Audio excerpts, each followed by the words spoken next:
Hola, soy Litzy La Bomba Dilene, boxeadora profesional de México, y estás viendo el show de Todd Atkins, en donde verás y escucharás a grandes talentos del boxeo. No te lo puedes perder.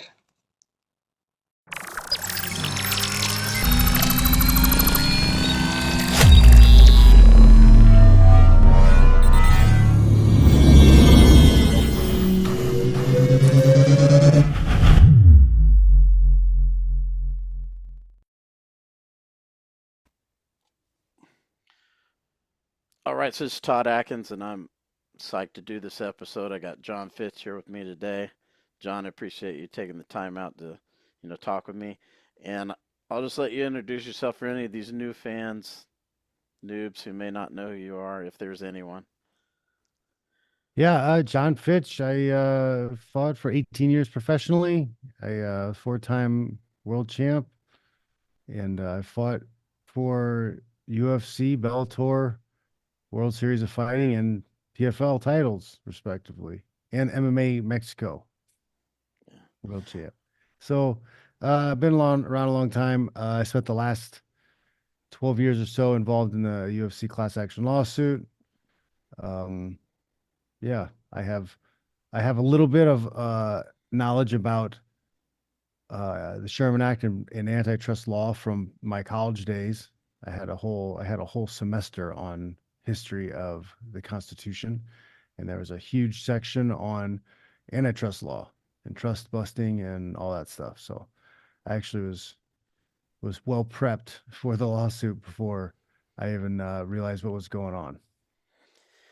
Yeah, it's kind of where I want to start out. I know, like this first one, it just ended, they settled. Maybe, I know the second one might be a little more interesting, but maybe just talk about the first one, the settlement. What did you think of it? You're a fighter. What did you think of the settlement? Well, time was not on our side.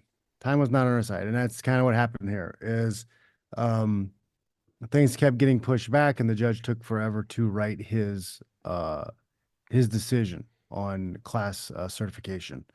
And by the time he gave his class certification in the league class, um, we were already past the 3-year window for current market data. You have to have the current market of what's going on to do uh, injunctive relief, which means the judge would have come in and said, no, you have to do business this way now.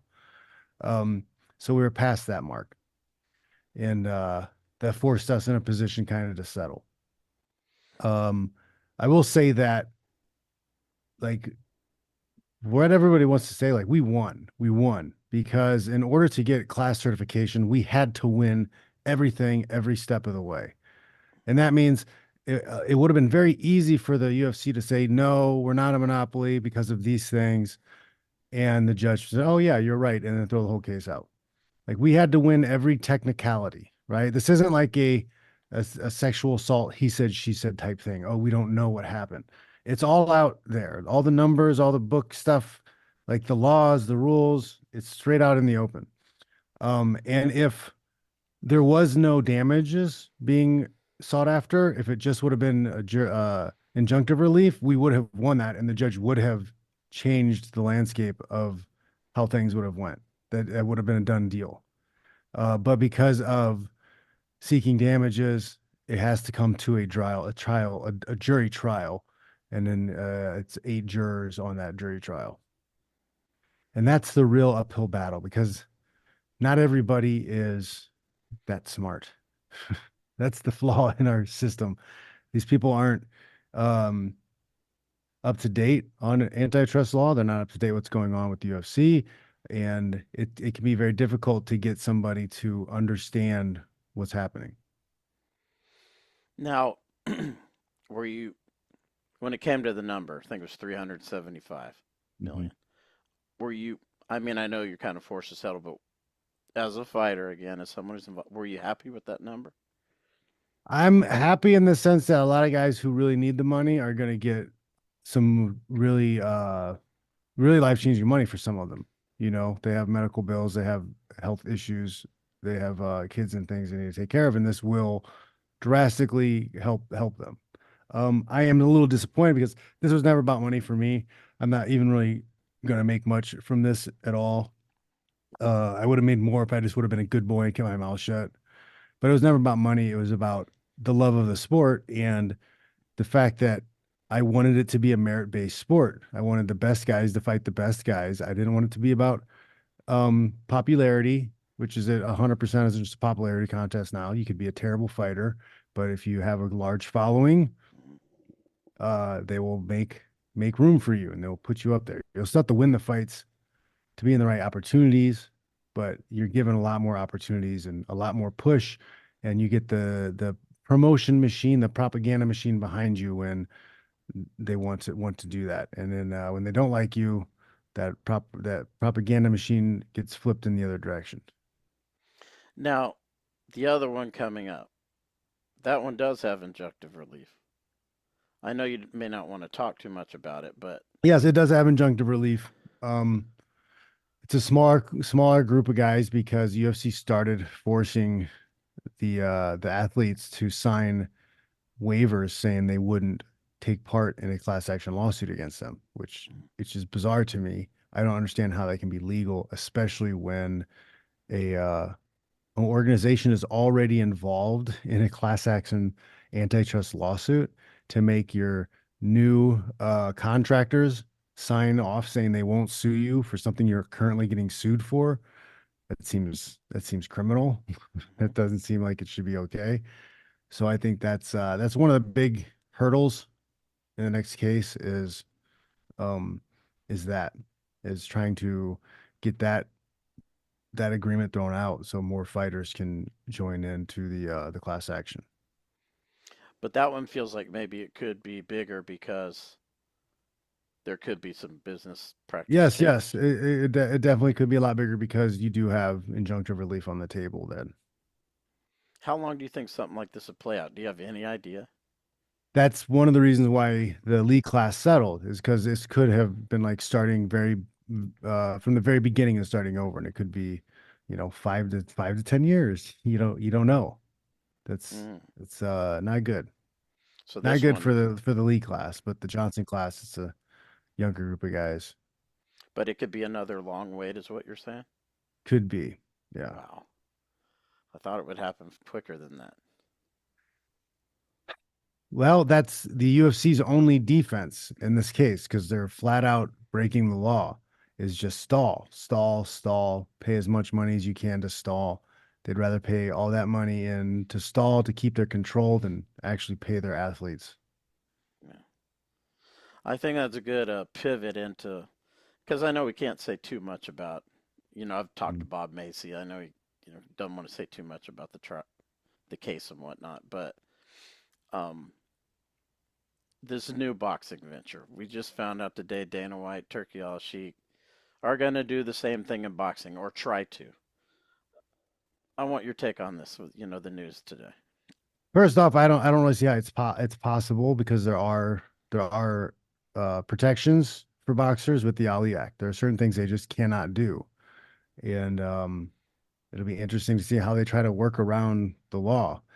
Maybe they're trying to do it in a foreign country so they can try to subvert U.S. law. I don't know. I don't know why any manager or promoter or boxer would ever want to get into bed with these guys. Dana especially, like he's such a scumbag. He's knowingly ripped people off for a very long time, and to think he's going to come in and do right by the boxers, it's absurd. It's absolutely insane that anybody would work with him at all.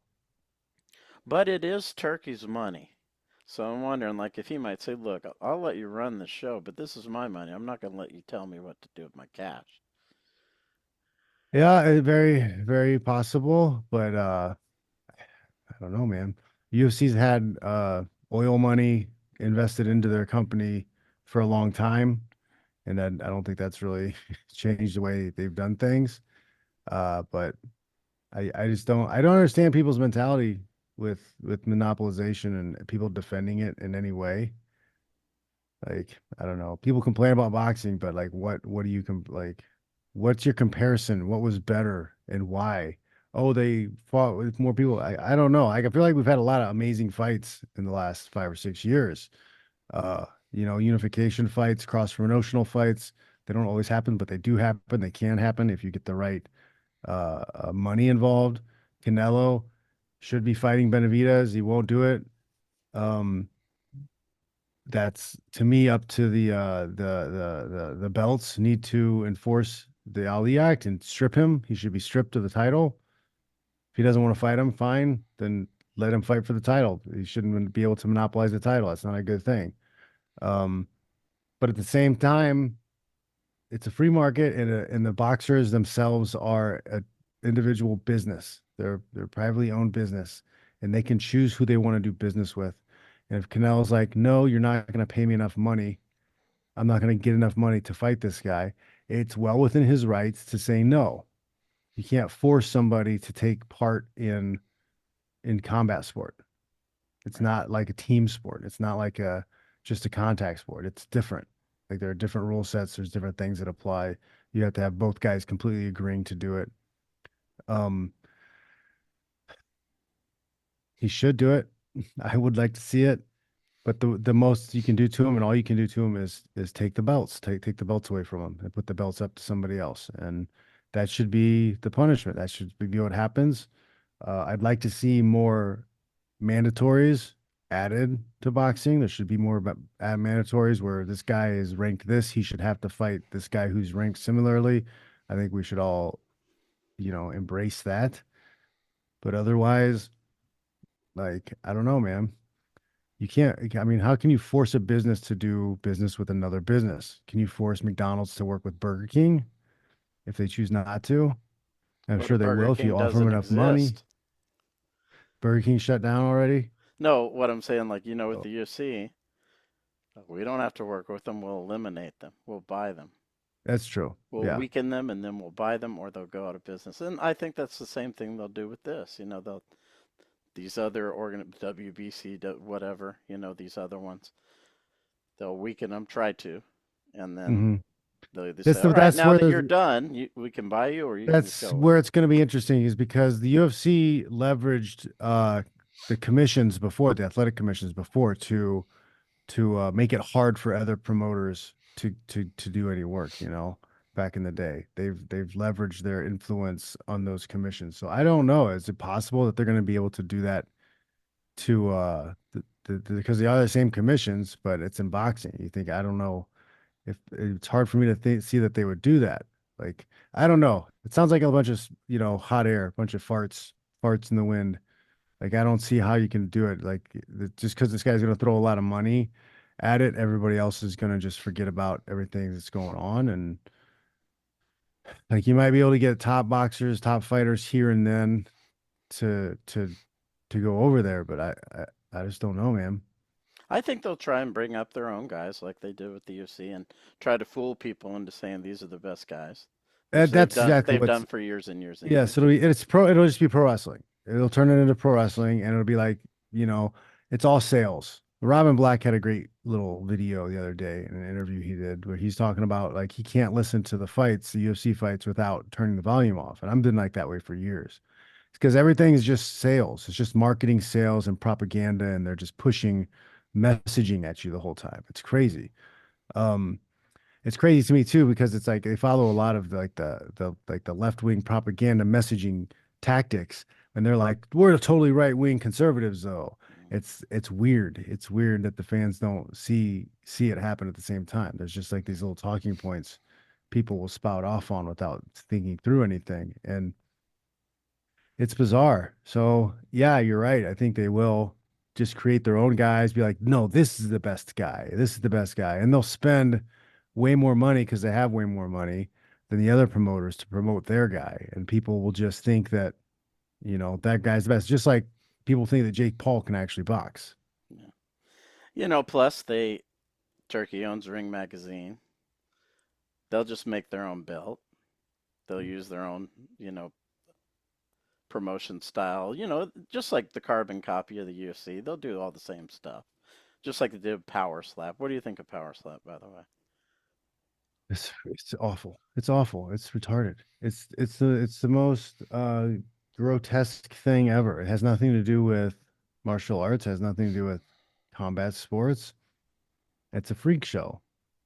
And it makes me really sad to see like MMA fighters, UFC fighters like have to promote certain things just because they're dogs on a leash to these guys.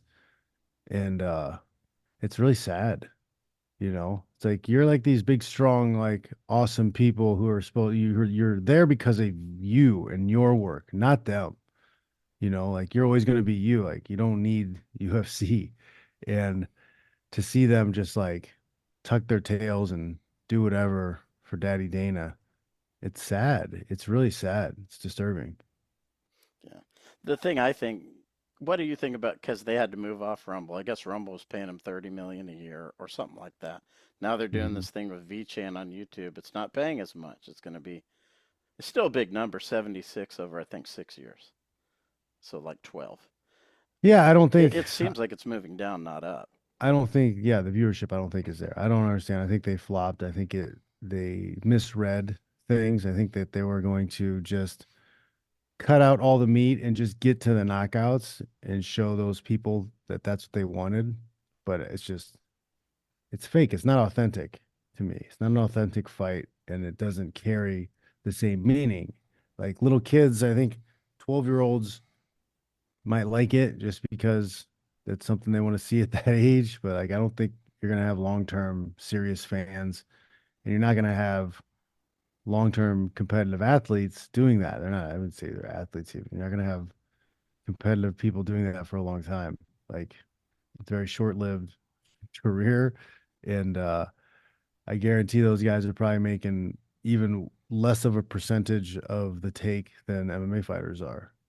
I don't even know anyone who knows that Power Slap exists. I've never had anyone ask me about No, Power I have a Slap. 13-year-old and his friends. They talk about it sometimes, Oh, they do. but Okay. not because they know who anybody is, just because they know it's a thing where two guys slap each other and they laugh at it. It's not because they're like, oh, I can't, I want to be like that guy and I want to get his t-shirt. It's never that type of thing. And I think, as you know, there's no one in the UFC who can tell Dana no. I think some people probably like tell him, look, If he's even this the one isn't gonna calling the fly. shots, Give it up. if he's even the one who makes decisions. Like Right. I've never been convinced that he is anything more than a mouthpiece. Right. You think? I mean, I feel like the power slap thing is his, because Maybe he that's said it and was then going to yeah, be bigger maybe than that the was his UFC. He'd decision. have to That's be why it nuts to say sucks. that. You know, maybe that's the thing that's the thing he actually is the one made decisions about and says, no, guys, you have to let me run with this one. I've done all this other carrying water for you guys for all these years. And then he does that, and it's awful. Yeah, I mean, there's no nuance to it. They both slap each other. Someone's going to fall over or not. That's it. What's the lead up story? You know, I don't even care about the stories that much, but I know some people do. Like they want to know that, oh, this kid came from the slums and a favela in Brazil and had nothing. He's got 12 brothers and, like he was eating rats until he was 18 and then he took a professional fight. Like that's the story that leads into a fight. And the fight is its own story, you know? And you just I don't see that in any way with the slap fighting stuff. Yeah, I don't think it goes anywhere. But Dana's going to die on this hill.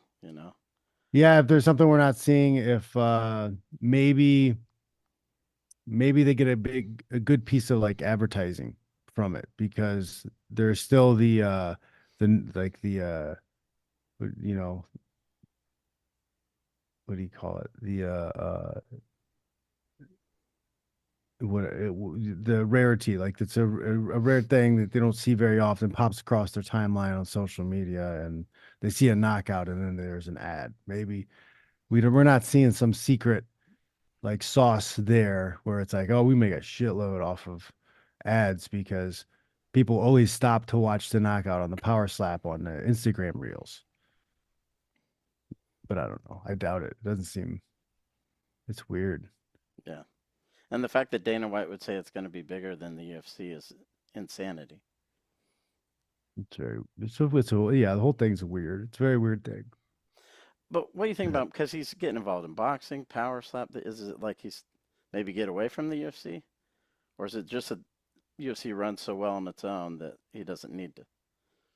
Yeah, I mean, yeah, it's kind of like a money printing machine at this point, because like especially the gambling. I think to me the gambling is what's pushing the sport right now. It's not new viewership. People aren't obsessed with it and like super into it. Like they'll go to the events because it's a fun thing to go to. They're doing a lot of these Apex cards. They talked about they may do a lot more of the Apex cards because they make more money off of them. I think like it's the gambling that drives that, because uh, people it doesn't feel like the message boards are as active, and it doesn't feel like people are watching stuff and talking about it as much.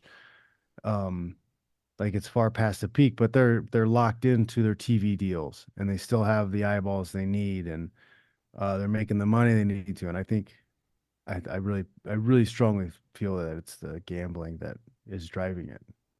I want to ask you something though, now that you just said that, because I was talking to James Orme yesterday, and it was something we were thinking about but couldn't really figure out. You've been a part of these big shows. Um, how do you think they could make more money working at the Apex than getting like a huge, gigantic gate?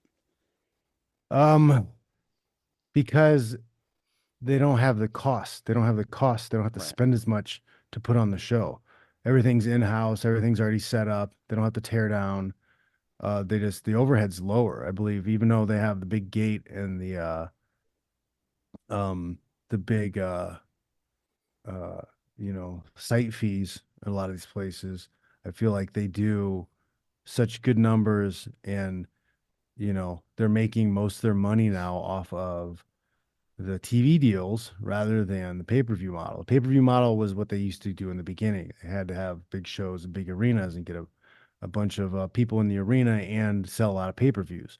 Well, now they have locked in guaranteed money ahead of time, and all they got to do is produce the shows, and they make more money that way. And then they get the money from sponsors and ad revenue stuff from that, like that's overtaken the pay-per-view model. So like they may phase out pay-per-views altogether just because they're making so much guaranteed money just cranking out shows. And it seems like that's why I think it's the boxing, not the boxing, but it's the gambling that's driving a lot of the stuff, because it's not they're not awesome cards. They're not awesome matchups, but like people are still gambling on the lesser known fights. That's an interesting theory because we did talk about, the lower overhead. Obviously, James Wormy's been involved in production, but he was still saying, those gates are so big. How does it offset it that much? But you're saying, yeah, I mean, maybe, and then the uh maybe the headache. right. It's just a lot harder to get those cards going in together than the Apex. Yeah, James called it the hassle factor. Yep. Yeah, less Yeah. hassle. And I'm like that with things that I do, like if something's just going to be more of a pain in the ass to do it versus I get offers for two different seminars, but one's I got to go through a bunch of different steps to make $1,000 more. I might just do the easy one, you know. I gotta fly somewhere, and I gotta it's a hard place to get to, so I gotta take three flights, and Right, then I gotta get an hour rental, or something, hour ride to get somebody or somewhere, and or I can drive 3 hours away. right. Well, hell, I don't have to rent a car 3 hours away. I'll drive my truck. I might make $1,000 less, but I didn't have to freaking go through all that, jump through all those hoops to make it. Mm. Let me ask you about another topic that's kind of current event. Why has the UFC not been able to address this eye poke thing? Bellator has had a curved glove for years and years and years. I don't think it's the gloves. I think it is. I think Jim Miller made a great point. I think it does need to be made a foul. Um, and take a point. I've never poked somebody in the eye, not in practice, not in a fight. I think you fight the way you train, and if you're training with your hands and fingers out, you're gonna poke people in the face, poke people in the eyes. Um, it's just the way it is. Because people are moving, sometimes you kick somebody in the crotch, right? But we have steel cups, and your opponent's moving, so sometimes, it happens. But with the finger pokes, the eye pokes, if you're always just making a fist and you're never doing this, like it's impossible. Like it doesn't matter how much he moves, as long as I'm making a fist, clenching a fist, there's not going to be a poke. I think 100% it's laziness, and the punishment should be ladled onto the athlete. Take the point. Right, but you're a fighter. You know some guys will try to circumvent the rules. You think there's guys who are trying to poke on purpose? I don't know if they're poking on purpose, but to me, I don't. Laziness and poking on purpose are the same thing. You're purposely not training yourself to not stick your fingers out. Like you're being a dick. Screw you. Take the point away. Stop being a dick. Like it's not hard. It's not hard to train yourself to clinch. Clinch if you can post with a clenched fist. You don't have to do this stuff, you Mm. know? So yeah, take the point. You're being a dick. Especially when it's affecting matches like the Cejudo match, then this most recent one. You can Manel Cop hit the guy wrestled in the eyes twice and then I finished him. wrestled in college and in practice I got a thumb in the eye and it felt like he touched my brain and like I was seeing double for a day and it was awful. Like you could end somebody's career with an eye poke. You get a nail cut through the cornea, something like you're being a dick by not training, by closing your hands, and now that guy's fight career is over with. Take the point. Take the Yeah, point. I think Jim Miller is correct. you would think the UFC would care enough because it affects fights. I don't think they care at all about the livestock. Yeah. Get rid of them. We'll find somebody that we can pay less. Another thing I want to ask about now I'm thinking about it, wearing the Bellator shirt. What do you think about PFL's change of direction in their format? The format as far as not paying the guys the $1 million. No, the they're kind of going back to what Bjorn Rebney was doing with Bellator. What do you think of that? I haven't fully heard. Last thing I heard what they were doing was cutting the prize money down. So are they doing one night tournaments? Bjorn's were 3 fights over 12 weeks. This is gonna be 3 fights over, I think, I want to say 5 months. But they're doing Uh, all tournaments now. They're going away from the they need to change the name first season off. point thing. They need to change their name first off. They're not a league. There's no such thing as a league in prize fighting. You're a promotion. Stop trying to trick people and into that you're the NFL or NBA or some shit. You're not. You're a promotion. You're a single entity owner. Right? Hey, that's it. You're not cross promoting. You don't work with any other promoters. You're not a league. Change your name. Um, but man, like the season thing is, I think dumb. I think I like tournaments. I think they should. I think they should do tournament one night. Yeah. Like for the guys who are up and comers, put them in a tournament for one night so people can get to know them, and then do one offs. People don't. I don't think it's smart. Like prize fighting's been around for more than 100 years, right? The rule set you fight by in prize fighting, regardless of that, it's prize fighting. And for people who don't understand prize fighting, the prize is not the money, right? Newsflash. The prize is not the money. The prize is the rank or the title. Okay. The pay makes it professional or amateur, right? The pay is nice. You want the pay, but the belt, the honor, the glory, the respect, the rank, those are the prize. That's the prize.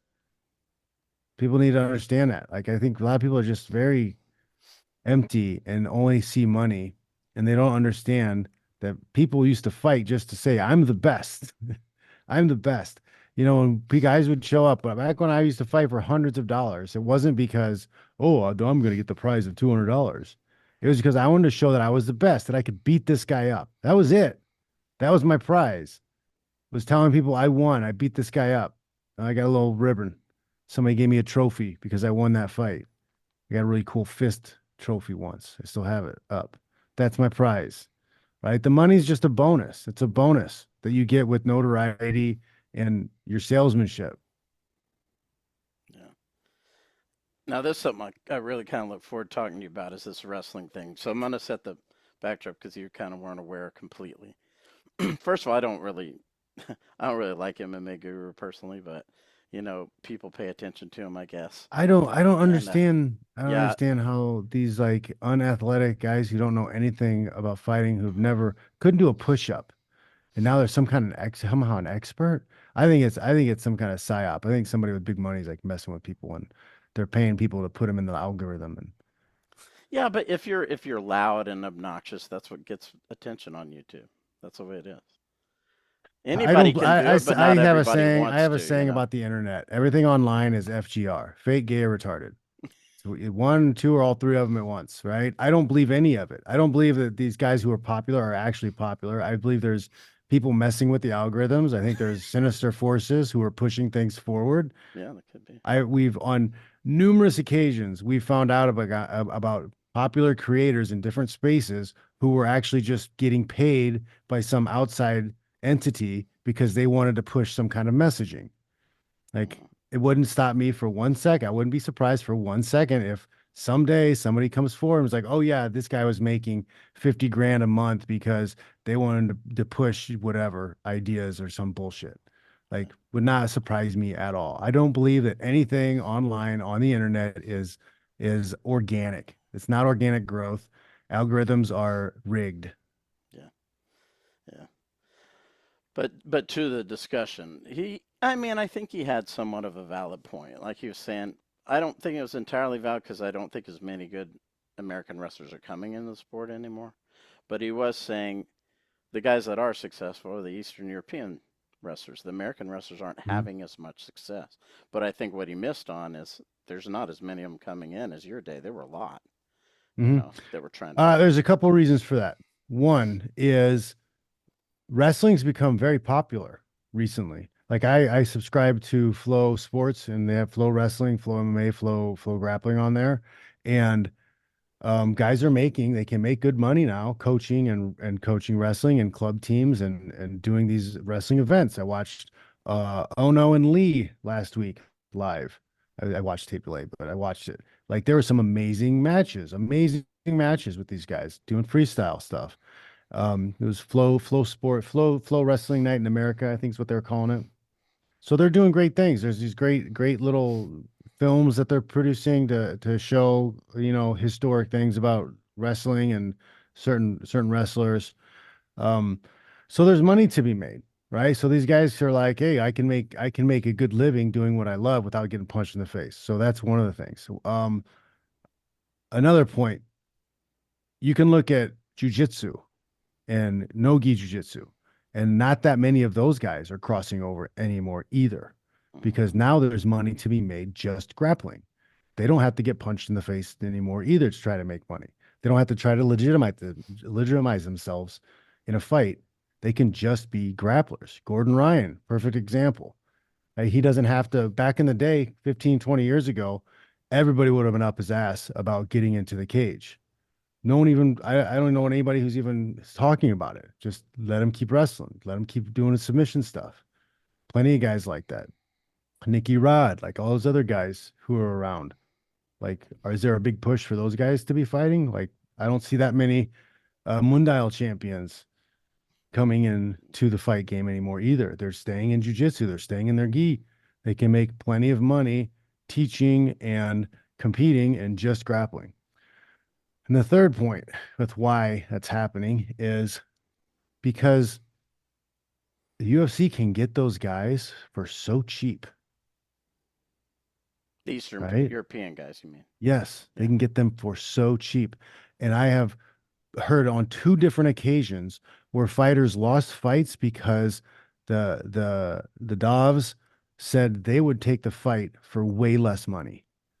You had one guy, I won't get into who, but there was like one guy's making 40 and 40, the other guy's making 50 and 50, and they're trying to get into, I think, the PFL, one of the PFL tournament matches. And then one of the Dobbs comes up and says, I'll do it for 10. Yeah, Miguel was saying that the money that the UFC pays for an American wrestler probably not a big deal, but for these guys from Eastern Europe, that money's important and they want it. Yep. Yep. You know, it is interesting. And I also think a lot of American wrestlers they come into the UFC and they don't want to wrestle anymore. They just kind of want to fight standing up and Well, As to that's where the Eastern that's Europeans, they want to shove their Eastern style down your Europeans will be like, face. I don't care what you say, I'm just going to win. I'm going to win. I'm going to fight, and it's just a fight to them. But yeah, I think a lot of people get the promoter and others into their head. The pro wrestling fans, I think, that have taken over the fan base, get into those guys' heads, and they think they're only allowed to win fights by doing small glove kickboxing. Were you training with some of these guys at A? Because I know you were at AKA for a long Yep. time. Were you No, having? yeah, we trained with the Dagestanis for I was with them for a decade. Yeah, just kind of Helped tell me a coach a little lot bit of of them. it. Hmm? Just tell me a little bit about what it was like training with these guys. What makes They them were different, in great. your They were opinion? great. They came in, they had a lot of high energy. They're very athletic, very strong, and they just would come in and they wanted to work. They didn't make excuses. They didn't bullshit. They didn't come in late. They were great training partners. They were great people to have around. Yeah, I and can't, that's I kind of what can't. makes them different from everybody. It's not really. Yeah, It's just that they want it more. yeah, I lived in Vegas for a couple years, and like guys just miss days, and I show up, and then they come in a half hour, 30 minutes late, 35 minutes late, 45 minutes late. It's like you thought you were having a light sparring day, but then now you're just hitting mitts because nobody else showed up, and it's like the hell. But you would not have that at all when you have 30 of these guys from Dagestan coming in, and they're ready to get after it. They're ready to bite down hard in the mouthpiece and just go. Yeah, it's interesting for sure. Yeah, it's fascinating stuff. It's the mindset of guys who want to say they're fighters and guys who want to be fighters. That's the way I took it a lot. There's a lot of people who talk about it, but they don't actually want to do the work. Those guys always showed up to do the work. Mhm. Yeah, it's pretty amazing. Tell us. I mean, a lot of fans are in there, so like Khabib or Islam or these guys, but you're just saying they're all like Their that. whole group, they didn't have a single one of them who was like, yeah, that guy's a dumb fuck. It was never a thing. It was like, oh yeah, yeah. Oh, what's his name is late again? Of course. Nah, it never happened. Like they were always just on it, always ready to go hard. Let me ask you about this because this is kind of related to that. I think, and this is something me and Miguel have talked about because these guys are so dominant, the guys from Eastern Europe, it might become a problem for some of these promotions because this guy's champ, this guy's champ, this guy's champ, this guy's champ. No one can Hmm. beat him. No one can beat him. No one can beat him. No, I think that's something that happened with heavyweight scene in boxing for a while because the Klitschko's dominated for so long that a lot of the Western fans stopped watching. They didn't want to watch heavyweight boxing. They didn't follow it so much. So the English fans and the US fans fell off, which is weird, to me. It's like you're not a real fan then. I don't know what that is. You're just I don't know. You just want a bandwagon rider or something. I like combat sports. I like fights. I want to watch fights. I don't care if I turn on the TV or I turn something on. There's two great guys fighting, and it's a great fight. I watch. I don't care where they're from. Mhm. But I think But UFC, if they get too many people from one area, they might not sign some of them anymore, or try to get yeah, I might not some sign balance them. back. Yeah, because they do that too. It's like, oh, we've already got a guy from that area. Because it's not to me, they don't run it as a sport, they run it as a production. So they're casting roles, they're casting characters. So if they already have that character, they're not going to sign another one, even if they're like similar in skill. They're not going to have two of the same characters fighting each other. That'd be too confusing to the pro wrestling family. You can't have two Hulk Hogans. Yeah, that is true. I mean, yeah, You know, everything you say is kind of simple, but you got it two makes Macho sense. Mans. You can't do that. Yeah. Have one of them, shave his head and speak with a French accent. There, now we got something. It's ridiculous. But that's what they're doing. It's not a sport. They run it as a production. They're casting roles. You got to win fights to stay on the screen. Don't get me wrong, but the opportunities are given to the guys who they think are going to fulfill the role. Like O'Malley, you know, he Well, I doesn't mean, he look at doesn't have it to be champion long term, but they're Colby, gonna, yeah, Colby Colby, Covington. same. Colby was a solid wrestler or solid fighter. top 10 guy for most of his career. And they were going to get rid of him for a while because he was just another white guy that could wrestle and fight. Right? It didn't matter how good he was. The character was too bland. So what does he do? He comes out and he's like, yeah, politics and whatever. And then now that people are like, oh yeah, he's playing a cool character. Let's cheer for him. It wasn't like he changed the way he fought. He just changed what he did on the outside of the cage. That's pro wrestling, man. Yeah. One thing that we talked about offline, I think would be good to end this interview on, was kind of like you were talking about how you think the sport's kind of dying. Maybe elaborate a little bit on that. Like I don't hear a lot of people talking about the sport that much. Like there's people talking about the gambling aspects. The gambling is the forefront. Other than like Potan, like there's not a lot of talk. Like even the talk around John Jones, like he only fights like once every 5 years or some crazy shit. Like what's going on? Like I don't hear, people really excited about the sport. It doesn't seem like it. Yeah. Every At every least now at and then least they not catch at least lightning in not a at the bottle. level that I'm used to. Yeah. It is true. They don't have There's anyone that's catching the lightning there's in a still bottle there's anymore. still people showing up to the live events. But I think some of that is those people aren't really fans. They're more there for the spectacle. They just want to say they were at that show. Like I don't know if you see if they really know who the fighters are who are in the card. Maybe they know one guy, but I think there's some people who don't know anything. I'm just going to the UFC and they don't know anybody on that card. Oh, for sure. The UFC and Dana White are the two biggest stars of the UFC. The UFC and Dana. That's it. Sad day. That's so sad. The brand and him. He's his own brand. You know. That's why he got hired by Turkey. This guy already has a massive following, so I can just let him you know, kind of be in the And forefront. it's like he hasn't he talked smack about him too. He's like put him down and put down boxing and like, oh, it's all just the Saudi money that's keeping the sport alive. And I don't know, man. Dana's been saying boxing's dead for 20 something years. That's a But long ass deathbed, man. but he It's a always wanted to long get ass into it deathbed. though. He's gonna save it. There are articles written like around 100 years ago. There are literal hard art articles written talking about how boxing's dead. Yeah. They're the press and people and promoters and some fans were talking about boxing being dead more than 100 years ago. Even the classic Joe Rogan there. Remember when him and Lou DiBella were going at it? And Joe Rogan would say, "There'll be no new stars. Mayweather's the last one." You know. Since Bivol, then, man, we that have all guy's a kinds of stud. them. Yeah. Beatrieve, Bivol, Benavidez, Canelo. like, yeah, Canelo, Uh, even though I'm mad at him. Come on, Canelo, just fight the guy. Just fight Benavidez. Just do it, man. Even some of these Yeah. lesser known guys like Inoue from Japan, Yeah. Crawford. Um, Crawford's great. I saw that guy who fought the other night. Crawford used to wrestle a little bit, Yeah. I heard. Yeah. Didn't wasn't so he I He's swear from I saw a video Nebraska, clip so of some yeah, yeah. yeah. I swear I saw a video of him like wrestling with somebody. He knew it looked like he knew what he was doing. Yeah. They get that guy some 4 ounce gloves.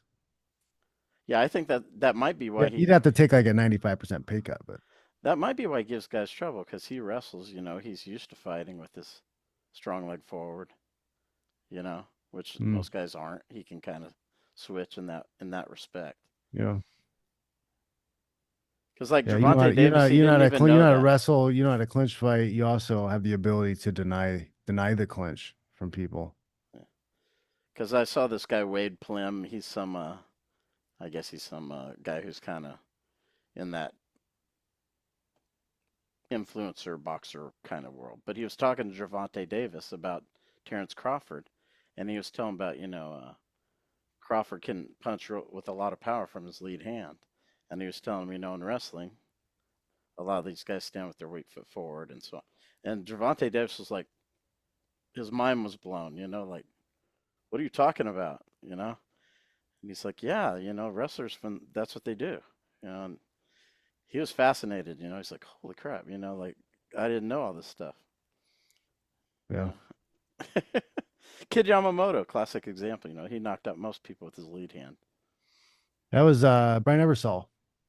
He was right-handed, but he fought southpaw because he felt like he had a right leg lead from wrestling. So he felt like he could throw a hard hook and a hard jab. So he just learned how to throw the left hand straight. Let me ask you something personal. You were a heavy wrestling, you know, fighter. I'm gonna take my wrestling and smash you with that, just like these Eastern European fighters.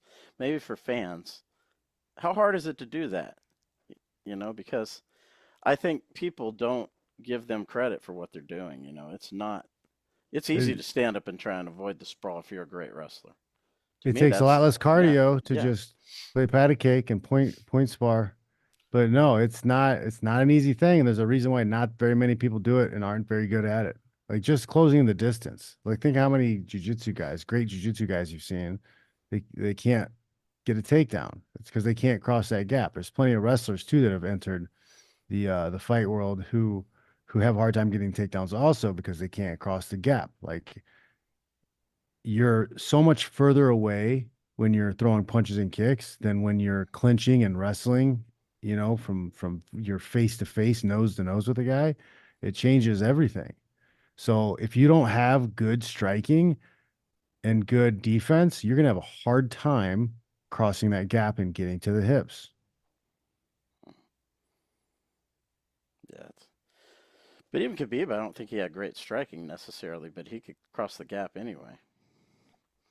He had competent enough and strong enough striking to put your back close to the fence and then slip or throw a punch and get across that gap and get to you. Yeah. Well, John, like I said, I could talk to you all day about this kind of stuff, but I don't. I know you're a busy guy, and we're going about an hour. So one thing I do want to let you do because you're pretty opinionated guy. Maybe leave people with something that some Jon Fitch ism or Jon Fitch knowledge. Oh man, just don't trust anything you see online. It's all FGR, right? You guys can follow my social medias, Jon Fitch Smash on Yeah, for sure. Instagram, johnfitch.net on Twitters. I'm on the Facebook, Jon Fitch Smash. Yeah, man. I what else? Yeah, that's about all of them. You You can have all reach those out. I clips, have I have controversial I clips. have technique stuff on my Gumroad.